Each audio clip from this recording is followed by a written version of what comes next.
A fart is nothing but gas produced by the gut that escapes from your bum. There are 4 possible reasons for such gas buildups in our bodies. While eating or drinking, instead of air going down our windpipe, it can go down our food pipe and enter the digestive system. This air will follow the same path as the food we eat and exit our bodies as farts. Other times, gases like oxygen or carbon dioxide that flow in our blood can diffuse into the intestine and gradually build up before being released.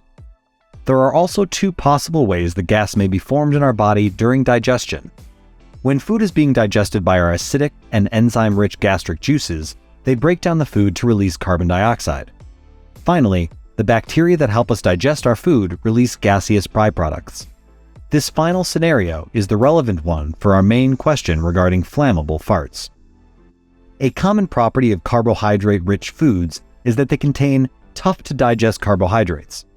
The human gut doesn't have the equipment to digest certain complex carbohydrates, but our gut bacteria does. Thus, undigested complex carbohydrates make their way into the colon, where the gut bacteria go to work. The gut bacteria ferment these sugars and give out 2 key gases, hydrogen and methane. In terms of the actual contents of our farts, research has found common gases to include carbon dioxide, nitrogen, oxygen, and sulfur. Along with these gases are the 2 gases most responsible for such potentially embarrassing emissions, hydrogen and methane, which make up about half the volume of our farts. Of all the gases in our farts, hydrogen and methane are flammable.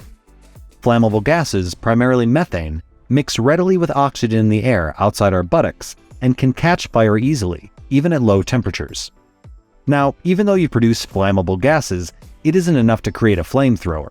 Humans can fart anywhere between 25 to 100 milliliters at a time, which is only enough to keep a flame going for a few seconds. Let's say that you wish to make a fart-powered flamethrower. The average flamethrower is attached to a 15 to 20 liter fuel tank, which means you would have to fart 20 times more than you normally do to power up a flamethrower for just a minute or 2.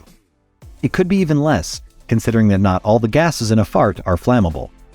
Significant research is focused on understanding how the number and intensity of farts can vary depending on our diet. It's quite possible to decrease the amount we fart by eating less gas-inducing food, but research hasn't explored how to make farts more or less flammable. Cartoons and movies may not depict realistic scenarios of lighting farts on fire, but I can say this for certain: don't fart too close to an open flame, because farts can light on fire under ideal and likely uncomfortable conditions.